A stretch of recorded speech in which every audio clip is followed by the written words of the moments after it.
కాకతీయ ఉత్సవాలకు ప్రత్యేక ప్రాధాన్యత ఉంది.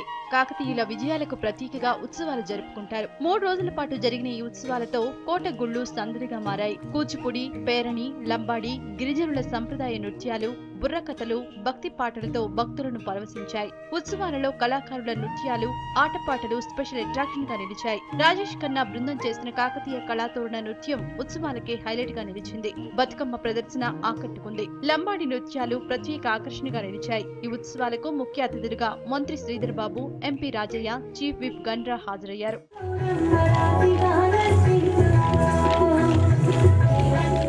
వరంగల్ జిల్లా గణపురం కోటగుళ్లలో కాకతీయ ఉత్సవాలు ఘనంగా జరిగాయి. కాకతీయులు నిర్మించిన కట్టడాల్లో ప్రధానమైంది రామప్ప దేవాలయం. ఆలయం నిర్మించి 800 ఏళ్లు పూర్తవుతున్న సందర్భంగా ఉత్సవాలకు ప్రాధాన్యత సంతరించుకుంది. కాకతీయుల రాజులలో అత్యంత పేరు ప్రతిష్టలు పొందిన వీరనారి రాణి రుద్రమదేవికి పట్టాభిషేకం నిర్వహించి 750 సంవత్సరాలు పూర్తవడం కూడా విశేషం.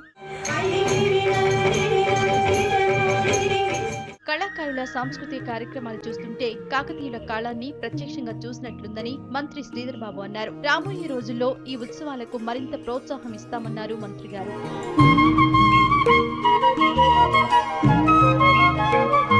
జిల్లాలో జరిగే ఈ ఉత్సవాలు ఎంతో ప్రత్యేకమన్నారు ఎంపీ రాజయ్య. వరంగల్ కీర్తిని పెంచేందుకు ఉత్సవాలు జరుపుకుంటున్నామన్నారు. జిల్లా అంటే హైదరాబాద్ తర్వాత వరంగల్ జిల్లా అంటే అది జిల్లా అనేటువంటి పేరున్నటువంటి జిల్లా. కవులకు, కళలకు కానాచి.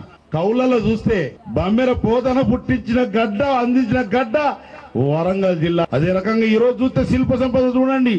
ఏ గుడి మీద చూసినా, ఏ గోపురం మీద చూసినా చక్కని నైపుణ్యం కలిగినటువంటి చెక్కడాలు, రాతిని మైనం ముద్ద చేసి, నువ్వు రాయి కాదు, నువ్వు మైనం ముద్ద, నీ ముక్కు ఇట్లా చెప్తా, నీ చెవు ఇట్లా చెప్తా అని చెక్కించిన ఘనత ఓరుగల్లు కళాకారులది. శిల్ప సంపదకు కళ నిలయమైనటువంటి మాట ఈ సందర్భంగా తెలియజేస్తా ఉన్నాను. కాకతీయ ఉత్సవాల విజయవంతంలో స్థానికులు, అధికారుల పాత్ర మరిచిపోలేనిదని ప్రభుత్వ చీఫ్ విప్ గండ్రా వెంకటరమణారెడ్డి అన్నారు. ఉత్సవాల్లో పాల్గొన్న కళాకారులకు అభినందనలు తెలిపిన గండ్రా ఉత్సవాలకు 3.5 కోట్లు ఖర్చు చేశామన్నారు.